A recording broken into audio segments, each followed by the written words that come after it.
Try this method next time you're sick of looking at your disorganized phone photos app. In 4 easy steps, we'll have your photo album organized and Marie Kondo will be knocking on your door asking for advice. Hey, my name is Jen and I help people with all aspects of photography and videography. In this video, I'm going to show you how to organize and back up your phone photos so that you can free up that precious phone memory. We'll go over how to bulk delete, organize your photos into folders, and where to store them for safekeeping. Any links mentioned in this video will be in the video description below.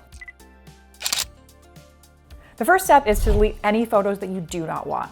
This includes duplicates, any blurry photos, screenshots, and photos that you may have taken for a temporary purpose, like street signs so you can remember where you park. The easiest way to do this is to use your phone's Duplicate Photos feature. Enter your Photos app and scroll down until you find Utilities. Press where it says Duplicates. This will show you all of the photos that you have duplicated on your camera roll. Hit Merge Exact Copy. This will keep one image and the rest will go to the trash. You can also manually go into this Duplicates folder and do it yourself if you'd like to choose which photo to keep. Step 2 is to organize your photos by event. Your phone already organizes by date, so I recommend using events to organize your photos, meaning Johnny's first birthday or trip to Hawaii, whatever you want.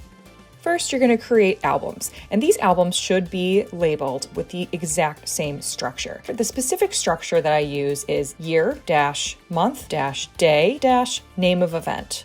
If you structure all of your albums this way, they will show up in date order, and you have 2 ways now to search for it. You can search by date, or you can search by the event. Now, if you want to get real micro and inside of your, let's say, Hawaii's vacation folder, you want to make an additional folder with day 1, day 2, day 3, or, Polynesian Cultural Center, Pearl Harbor Museum, however you want to organize it. You know what? It is your phone and your organizational system, so you do whatever your heart desires. I personally just make one folder, dump all the photos from that event in, and move on with my day. Step 3 is to back them up online. So if you use an iPhone, you likely have iCloud. And if you have your sync turned on, you're probably already doing this. Great. If you use a program like Google Photos or Dropbox, you're going to have to go into the program and there will be directions right inside of there as how to sync up your phone so that your photos will automatically upload to your storage space of choice. Google will give you 15 gigabytes of storage, but this is storage for all Google platforms. So if you're a person that makes Google Docs, Google Sheets, and you email a lot, all of that is included in your 15 gigabytes, and that has to also include those photos. So as you can imagine, that fills up quick with photos. So Google is a great choice. However, you may need to pay a small monthly fee to upgrade your storage once it gets full. Same goes for Dropbox. Dropbox Basic gives you 2 gigabytes of free storage before you have to start paying a small monthly fee to back anything else up. Apple iCloud gives you 5 gigabyte storage, and this has to back up your photos, back up your phone, and if you happen to have a Mac or an iPad, it's also going to back those up. So as you can imagine, those 5 gigabytes do not go far, and you may, again, need to upgrade to a higher storage plan, and you will know when it's time because Apple will email you, it will pop up on your screen, and they will continually ask you if you want to upgrade your storage. You'll know.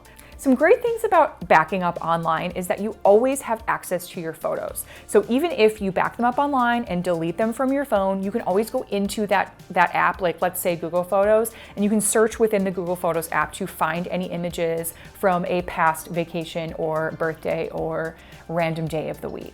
Versus if you back them up offline in an external hard drive, which we'll talk about next, then you have to go to that actual external hard drive. So that's something to keep in mind too when you decide if you want to back up online or not. It might cost you a little bit, but you have instant access all the time. Next, I'm going to tell you about my favorite hard drives for backing up offline. But before I do, if you found anything in this video helpful, I'm going to invite you to go ahead and subscribe and then leave me a comment with any sort of question you have so far. The last and optional step that I'm going to provide you is to back up all of your photos on an external hard drive. External hard drives are just as they sound. They are extra storage space that lives off of your computer, off of your phone. My favorites are the Western Digital 2 gigabyte My Passport and the SanDisk Extreme Pro SSD.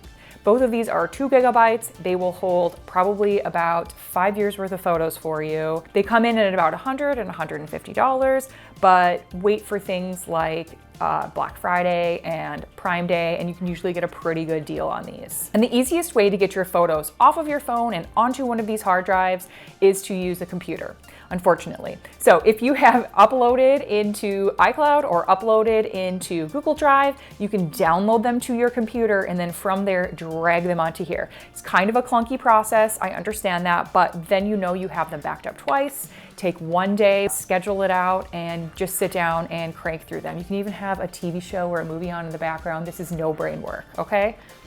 Congratulations, you've done it. Your phone photos are backed up and organized and easy to find.